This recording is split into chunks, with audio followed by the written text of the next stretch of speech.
Lannie. Today I'm going to be doing my August wrap-up. I lost track of the number of books I've read, so I'm just gonna go on Goodreads.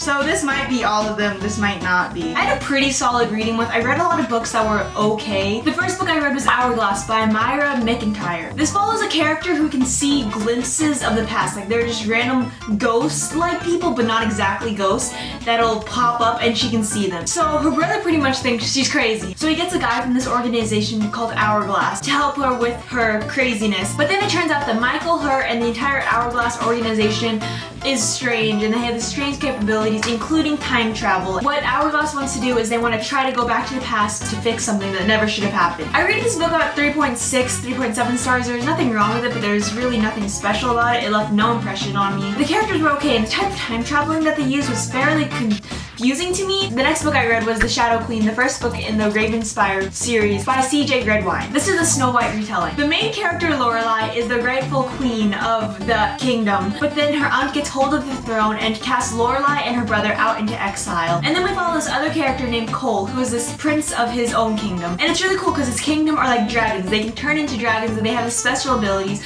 but they're getting invaded by orcs, so they need magical help. Because Prince Cole's kingdom doesn't have any magic, though they have really cool abilities. So he goes to Lorelai's kingdom and works for the queen to hunt down Lorelai. So in return, the evil queen will help him with magic in fighting the orcs. So then it follows a story of Prince Cole literally hunting down the princess in order to kill her so the queen can help with his kingdom. I enjoyed this book and the summary definitely sounds interesting, so I would suggest reading it if that interests you at all. I rated it 3.8 stars. It lacked some creativity because it felt like the storyline was just a bunch of storylines from different movies, books, and TV shows lumped into one book. I wish we had been able to see more characters because this is Snow White, so there has to be awesome 7 dwarves, but you won't really go into the world or the magic or the characters that much, but the world and magic are slightly hinted upon, and it was interesting to see the kingdom's different abilities. The next book I read was The Touch of Power by Marie Snyder, and this is the first book in the Healer series, Chronicles, whatever thingies, and I rated this book about 4 stars. It follows a character who is a healer, but the weird thing about her healing is she can only take in the injuries that she heals. So if she heals a broken arm, she gets a broken arm,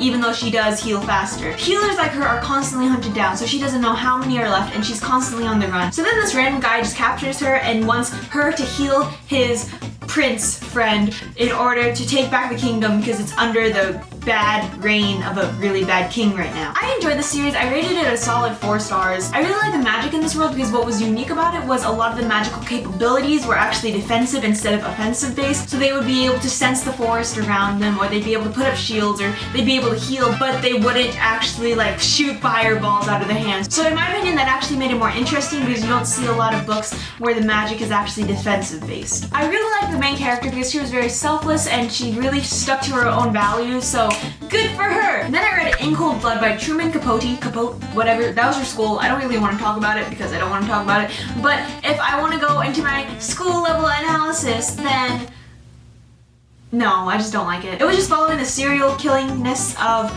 the Clutter family in 1959 or something like that. And then I read The Chronicle 3 Bloodline by Tabitha Kaplinger, and I was sent a free copy of this book to review. I have a video of my review if you would like to go check it out, but what this story is about, this main character whose parents just died, so she goes to live with her aunt, but then she finds out that she's starting to see these weird, strange shadow demon things everywhere. And she finds out that she's actually part of an ancient bloodline that needs to fight these shadow demon things. I rated this book about 3.2 to 3 stars. I really enjoyed the themes of faith and Christianity throughout the series, but it also blended with some awesome kickery buttery of demons. Then I read The Key, Red, and War, all by Jennifer Ann Davis, and it was part of the True Air series. And I was sent a copy of War to review by Lovingdom Books Booktube Tours. I did not enjoy the series that much. I rated about 2.8 stars. We follow a kingdom where the true lineage and the queen and king were killed off 17 years ago, but one of their kids survived. And then we follow Grayma, who is just a normal girl. Can you guess who she is? But one day she's forced into a marriage with the crown prince, who's pretty evil, even though she's falling for his brother. But things just spiral out of control when history is revealed, and then it showed